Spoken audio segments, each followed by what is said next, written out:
आज पूरे देश को मेरठ के मर्डर कांड ने हिलाकर रख दिया।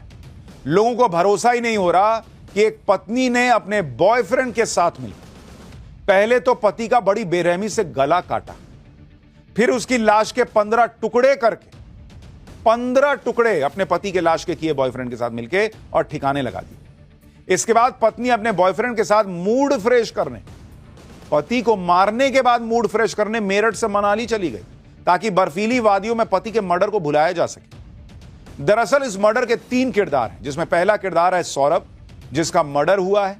दूसरा किरदार है सौरभ की पत्नी मुस्कान, जिस पर इस मर्डर का आरोप है। और तीसरा किरदार है साहिल, जो मुस्कान का बॉयफ्रेंड है। पुलिस के मुताबिक मुस्कान ने साहिल की मदद से ही अपने पति का बड़ी बेरहमी से मर्डर किया और फिर उसकी लाश को ठिकाने लगाकर घूमने चली गई।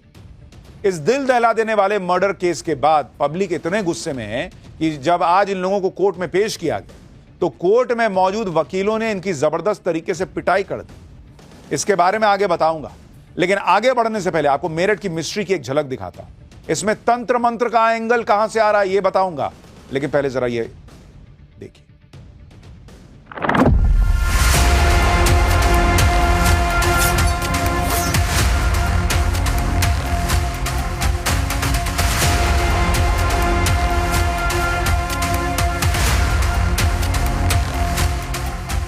तस्वीर को देखकर अंदाजा ये लगाया जा सकता है कि साहिल किस तरीके से अंधविश्वासी भी था।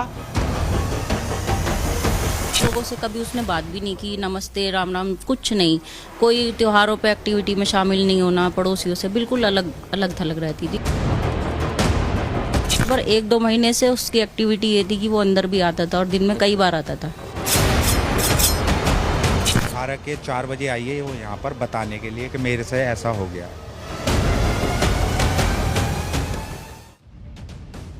रिश्तों में बेवफाई के आपने बहुत से किस्से सुने होंगे, देखे होंगे, लेकिन इस मर्डर केस ने सबको हिलाकर रख दिया।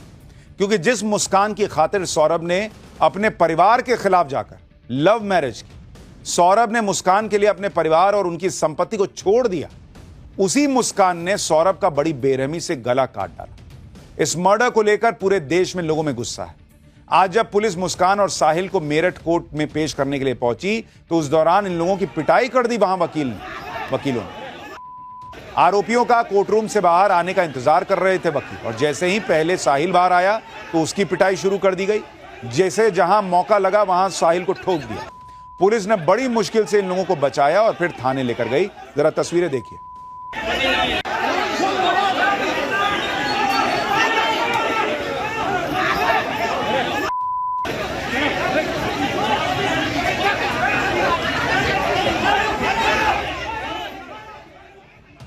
लोगों का गुस्सा इस बात पर भी है कि अगर मुस्कान चाहती तो अपने पति सौरभ को तलाक देकर साहिल से रिश्ता जोड़ सकती थी, लेकिन उसने सौरभ को छोड़ने की बजाय उसे बेरहमी से मार दिया।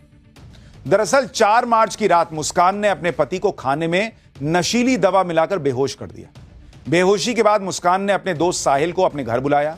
पहले से तय प्लानिंग के तहत साहिल एक तेज धार वाला चाकू और उस तरह लेकर आया। इसके बाद मुस्कान और साहिल ने मिलकर सौरभ के सीने में ताबड़तोड़ वार किया और उसकी हत्या कर दी। हत्या के बाद लाश को बाथरूम में लेकर गए, जहां गला काटने के बाद लाश के 15 टुकड़े किए। अगले दिन यानी 5 मार्च को दोनों बाजार गए और वहां से एक बड़ा प्लास्टिक का ड्रम, सीमेंट और रेत खरीद के लाए। सौरभ के शव को ड्रम में डालकर ऊपर से सीमेंट और रेत डालकर उसे पूरी तरह बंद कर दिया। इस पूरे कांड को अंजाम देने के बाद दोनों शिमला मनाली घूमने चले गए। 17 मार्च को मुस्कान और साहिल शिमला से वापस लौट आए और 18 मार्च को पकड़े गए।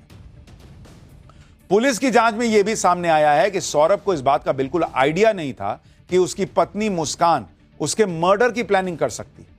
हालांकि मुस्कान के दोस्त साहिल को लेकर दोनों में कभी कभी बहस हो जाती थी, लेकिन कभी भी ऐसी नौबत आएगी कि पत्नी मार देगी, यह सौरभ ने नहीं सोचा था। पत्नी मुस्कान के साथ किस तरह वो खुश था, इससे जुड़ा एक वीडियो सामने आया। यह सौरभ और मुस्कान की बेटी के बर्थडे का वीडियो है। मर्डर से 4 दिन पहले पूरा परिवार बेटी का बर्थडे सेलिब्रेट कर रहा था। यही पत्नी पति के साथ नाच रही थी मर्डर करने के 4 दिन पहले। सोचिए क्या ही औरत है, 4 दिन बाद पति का मर्डर करने वाली है और 4 दिन पहले ऐसे नाच रही। इस वीडियो को देखकर हर कोई हैरान है कि भाई क्या मतलब कोई ऐसा कर सकता है कि 4 दिन बाद पति को मारना है और उसके पहले आराम से उसके साथ नाच रही। हालांकि अब इस हत्याकांड में एक के बाद एक नया रहस्य जो है वो खुलता जा रहा है। अब इसमें तंत्र मंत्र का एंगल भी सामने आ गया है। साहिल दैवीय शक्ति में भरोसा करता था जिसने मर्डर किया ये बॉयफ्रेंड। पुलिस ने जब इसके घर की तलाशी ली तो पुलिस हैरान रह गई। साहिल के कमरे की दीवारों पर तंत्र मंत्र की क्रिया से जुड़ी बहुत सारी तस्वीरें मिली, स्केचेस बने हुए थे।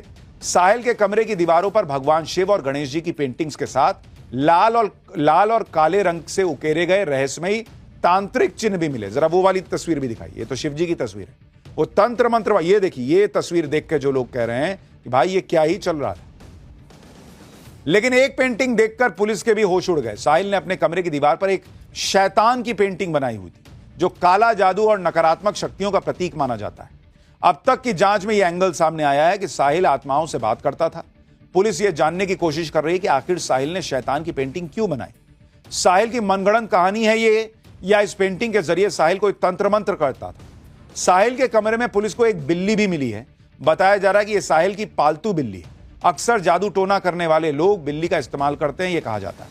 इसलिए पुलिस को शक है कि साहिल काला जादू करता था और तांत्रिक या अघोरी बनना चाहता था। पुलिस कह रही है कि मुस्कान जानती थी कि साहिल अंधविश्वासी है। इसी बात का फायदा उसने उठाया। और आगे बढ़ने से पहले आपको साहिल के कमरे में लेकर चलता हूं, जहां से हमारे रिपोर्टर अनुज मिश्रा ने हैरान करने वाली रिपोर्ट भेजी।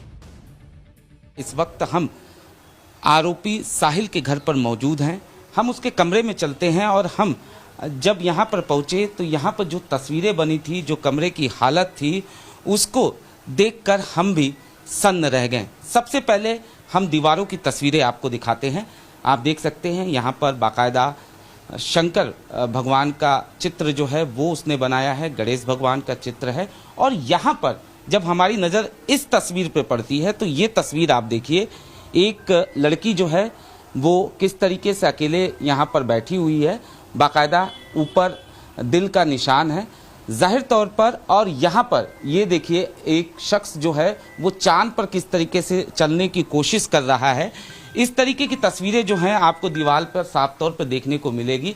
वहीं दूसरी तरफ एक तस्वीर आपको हम और दिखाते हैं, किस तरीके से सिगरेट लिए हुए हाथ की ये तस्वीर, हाथ के पंजे की ये तस्वीर आप साफ तौर पर देख सकते हैं। वहीं दूसरी तरफ पुलिस की जांच में यह बात सामने आई है कि साहिल और मुस्कान नशे के आदी थे। दोनों हर तरह का नशा करते थे। पुलिस जब साहिल के कमरे की तलाशी लेने पहुंची तो वहां कई तरह के नशे के सामान भी मिले। इसी नशे की वजह से मुस्कान और साहिल की दोस्ती पक्की होती चली गई और उसने धीरे धीरे साहिल को इस मर्डर के लिए तैयार कर लिया, कहा जा रहा है। मुस्कान साहिल को बताती थी कि उसे दिव्य और पारलौकिक शक्तियों का आभास होता है। मुस्कान साहिल को भगवान शिव की तरह और अपने आप को पार्वती की तरह बताती थी। मुस्कान ने ही साहिल को कहा था कि देवी मां ने खुद उसे सौरभ का वध करने के लिए कहा। मुस्कान ने स्नैपचैट पर साहिल की